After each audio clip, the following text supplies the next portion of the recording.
Bonjour à tous et bienvenue dans cette nouvelle vidéo de préparation à la certification Java, dans laquelle nous allons parler des interfaces fonctionnelles qui sont fournies avec Java. On a déjà parlé des interfaces fonctionnelles, mais avant de développer les nôtres, il faut connaître celles qui nous sont déjà fournies gratuitement par Java et qui couvrent pas mal de besoins.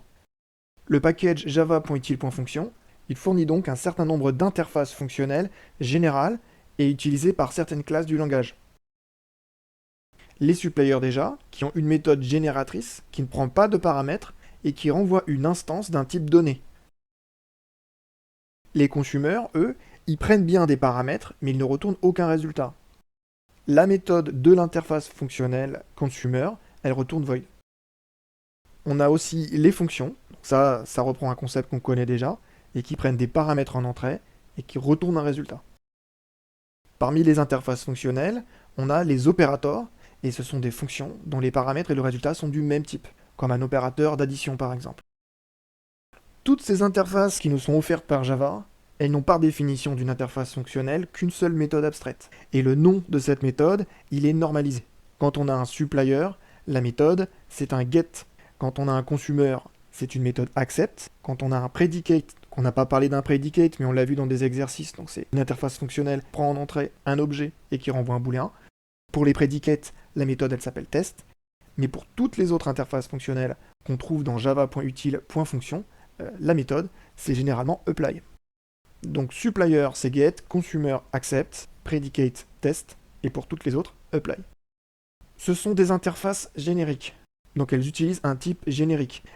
Et le nom de ce type, il suit une règle de nommage. Pour le premier paramètre, c'est t. Pour le second, c'est u. Et pour le type de retour, c'est r. Donc on voit que pour les paramètres, les noms sont pris dans l'ordre de l'alphabet. Donc après le t, c'est bien u, et après le u, ce serait un v. Le supplier, c'est cette interface-là. Un supplier, ça fournit un objet du type générique utilisé via la méthode get. Les consumers maintenant.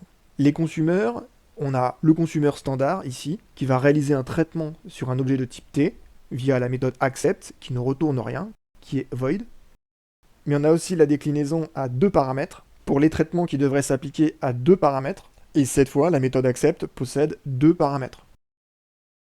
L'interface fonctionnelle predicate, elle s'appuie sur le type générique T, et elle permet de tester un objet de type T, et de renvoyer un booléen, true ou false, selon ce qu'on souhaitera. On a la version à deux paramètres, bipredicate, qui va renvoyer un booléen, mais sur deux paramètres en entrée.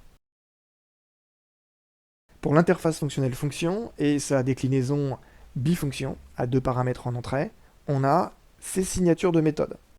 Les interfaces fonctionnelles, elles ont une méthode apply. Pour la fonction standard, la méthode apply ne prend en entrée qu'un paramètre et retourne un résultat de type R.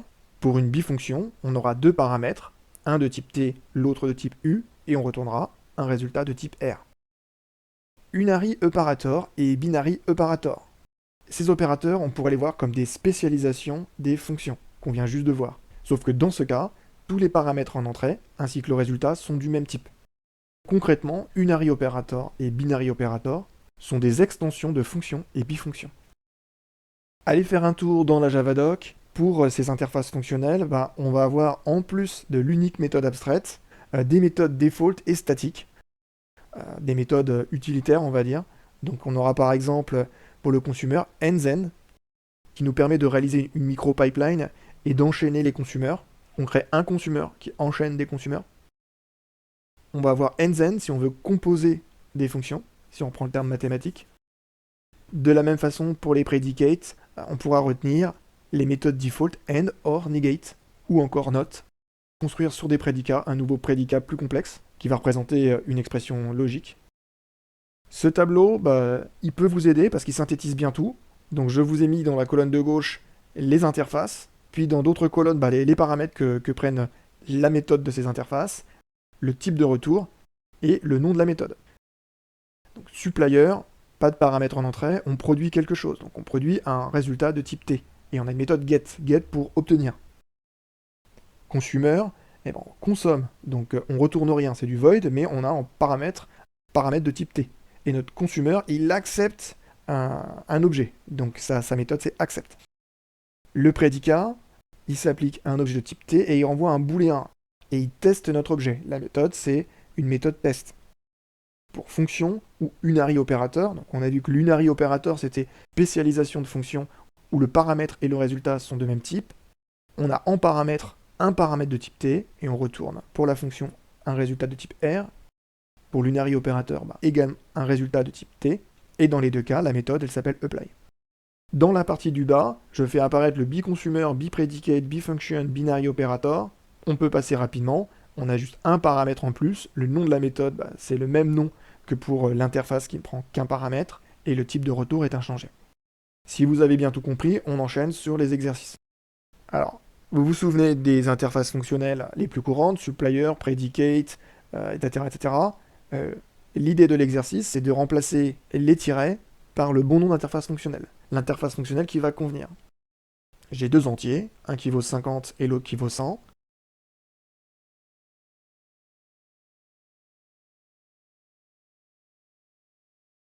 Examinons la ligne 10. Pour la ligne 10, j'ai deux paramètres en entrée de ma lambda, et je renvoie une length, un entier. On a tout simplement une fonction qui prend en entrée deux paramètres et qui retourne un résultat. Donc là, on va être sur de la bifonction. Ligne 11. Ligne 11, on a une lambda qui ne prend pas de paramètres et qui renvoie un résultat. Et ce résultat, c'est un entier. On est clairement sur du supplier. Ce code, il compile bien. On a beau renvoyer un int avec l'autoboxing, c'est bien un integer qui sera retourné. Ligne 12, on prend un paramètre en entrée et on renvoie un booléen, puisqu'à droite, on a une expression logique qui renvoie true si le paramètre il est plus grand que min et plus petit que max. On teste L, on est sur un prédicat. Ligne 13, on est sur du booléen partout. Donc pour la 13, on aurait plusieurs fonctions qui pourraient convenir, avec des petites différences subtiles. On pourrait être sur du prédicat. On peut aussi considérer un unary operator, puisqu'on a une fonction dont le paramètre d'appel et le retour sont du même type. Enfin, pour la dernière ligne, on a une lambda qui prend en entrée un string builder et qui ajoute à sa valeur la chaîne de caractères Do. On a une lambda qui ne retourne pas de résultat, il s'agit d'un consumer. Nouvelle et dernière question. Trouvez les variables qui vont remplacer les tirets. On a de la ligne 10 à la ligne 14 des interfaces fonctionnelles à qui on donne corps via des lambda. Ligne 16, on crée des variables i, l, bool de type int, long et boolean. Ligne 17, on appelle une méthode get qui doit nous retourner un entier. Donc, qui dit méthode get dit supplier. Pour la ligne 17, les tirets doivent être remplacés par le s. Pour la ligne 18, on est sur un apply qui prend en entrée un booléen. Parmi nos lambda, on n'en a qu'une qui peut convenir, et c'est l'unary opérateur u. Ligne 19, la méthode s'appelle accept, c'est donc nécessairement un consumer. Ce sera donc la lettre C. Pour la ligne 20, le nom de la méthode nous indique qu'il s'agit d'un prédicat. Il faut donc utiliser le P. Enfin, pour la toute dernière ligne, par élimination, on sera sur la fonction B. Merci à tous et à bientôt pour une prochaine vidéo.